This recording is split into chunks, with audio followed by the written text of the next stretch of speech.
definitely It would be highly unlikely for a prime minister to invite an opposition member to sit in cabinet.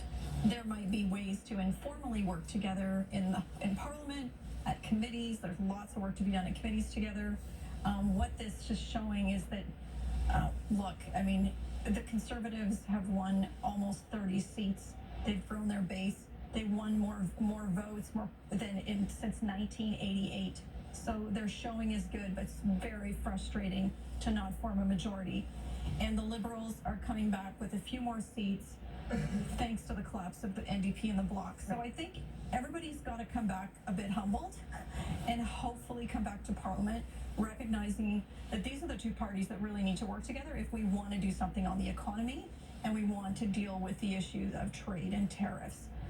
Because I don't know if we're going to find the dance partner with the Bloc or the NDP, potentially. So let's hope that both leaders can focus on the economy. But no, I don't think you would see a prime minister invite someone from the opposition to sit in a cabinet. It would be a much more informal type of arrangement. Let me throw this then to our resident romantic, and that would be James Moore. You called yourself that, not me.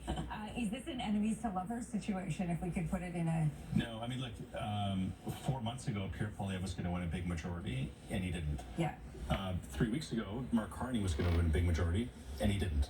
So I think humbled is the right word. Right. Both parties, had outstanding turnouts in terms of the popular vote mandates that they have. It's a question of the efficiency of the vote where it's placed around the country. In terms of go forward, I mean, look, every single day we all wake up and we pour through the headlines and we see different narratives from Donald Trump about, why he's putting in what tariffs or what he's not, and he's going after China, then he's backing away. It's about fentanyl, no, it's not. It's about borders, it's not. It's about capturing an auto sector back into the United States and repatriating investment. On a day-to-day basis, you kind of don't know. But I think, as has been shown in the past, Ron and I sat on an NAFTA council with the former government because we put country first. And I think that, any government in this certain circumstance where it looks like the Conservative Party has a massive high new floor in terms of what its vote base of support is across the country. Pierre Poilievre did extraordinarily well in terms of the number of Canadians who voted for the Conservative Party, the best result since I was, 12 years old. And that's an incredible accomplishment, but it's not efficient, and it's more rural, and it's more working class, and it didn't quite have the efficiency in terms of seats. We don't count votes, we count seats.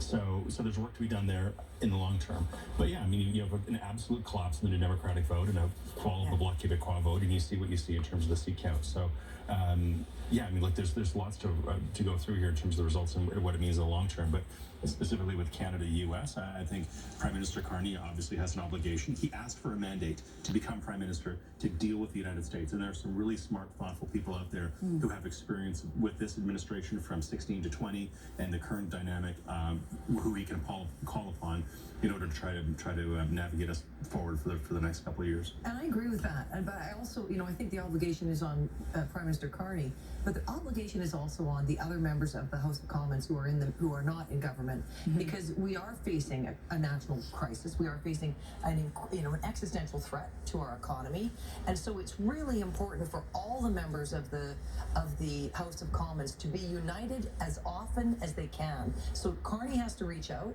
but also the Conservatives, I think, have to reach back too. And I think that's really what Canadians want to see, is not a relitigation of the election and a constant at each other's throats about everything. I think we want to see our Parliament working together. Okay, let me ask, Harj, I'll let you jump in a second, but let me ask you or Rada this question, James, and that is, when we've seen how Pierre Poilievre is in opposition for these last 10 years, now we're talking about a humbling on both sides. What does that look like now when we're debating? What does that look like when we're trying to get things passed?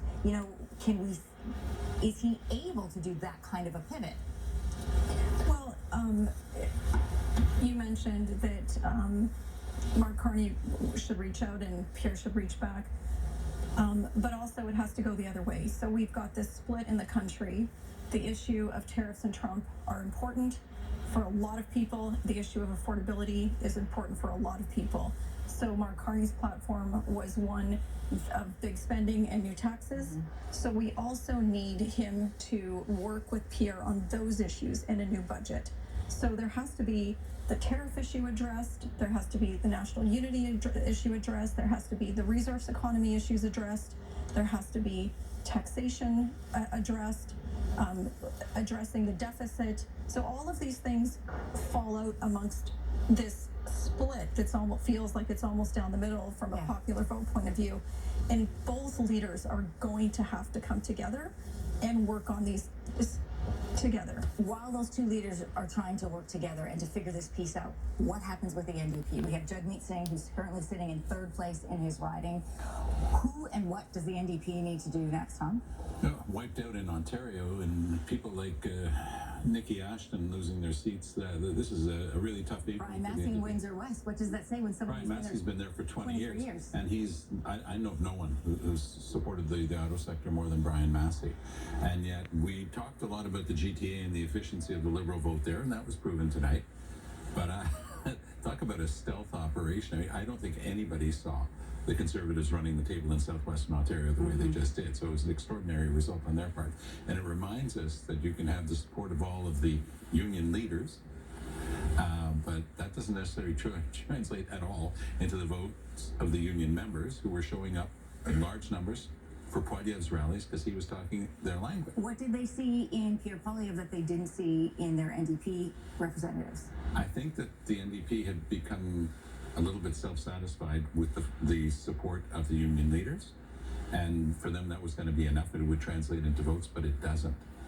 And that's one of the things that they had to learn. I also think that there's a little bit of a lesson in there for Mr. Poilievre and his way of dealing with things, because there is a little bit of you have to be careful what you wish for in this, because they went after Jagmeet Singh with tons of money. They attacked him very personally, calling him sellout Singh and things that were a lot worse than that, and they went after him headlong, and it worked.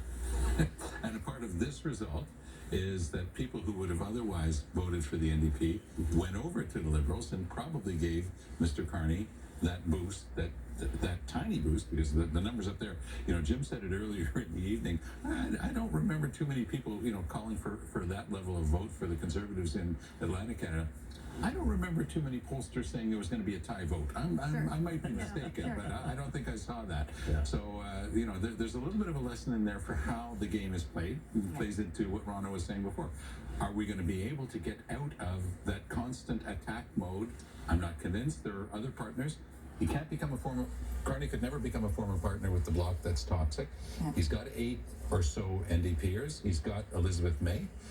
And is he going to be able to find enough support on a cause by cause basis with the Bloc to be able to govern for a year or two? I think so. I think anybody who tries to provoke the fall of this new government rapidly is going to pay a very heavy political price.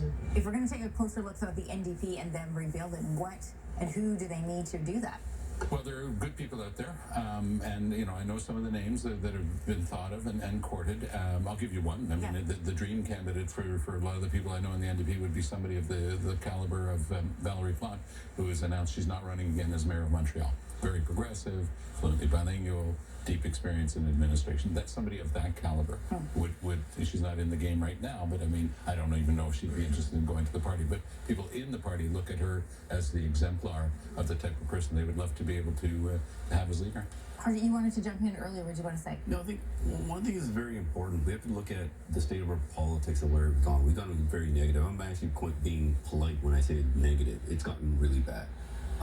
And I've sat in the House of Commons for a long time, trying to be cooperative with people. And I want to say there's been great cooperation. Rona and James been both at times we worked together. He's been on committees to give us advice. I've been in the Canada-U.S. committee, both Trump administration. We were in Rona, I believe, the U.S. when President Trump got elected the first time at our embassy. There's examples where we can work together. But the thing is Pierre Poilievre can't be just voting against us just for the sake it's us, right? When there's good policies in place, we got to be able to work together, and we have to bring the temperature down a bit. This is what Canadians are expecting of us. So if we can do this, this is an amazing opportunity to bring back that unity. And here's the thing, though, this is what would the best defense against Trump. Showing unity. It worked the first time, and we have to do it again. If we don't, we're giving advantage to President Trump, and I'm confident that Prime Minister Carney will be able to bring people together But at the same time, yes, there's going to be a lot of work on all sides. So, yeah, go ahead, Chrissy. Well, I was going to say, I think that elections are always about optimism versus pessimism in lots of ways.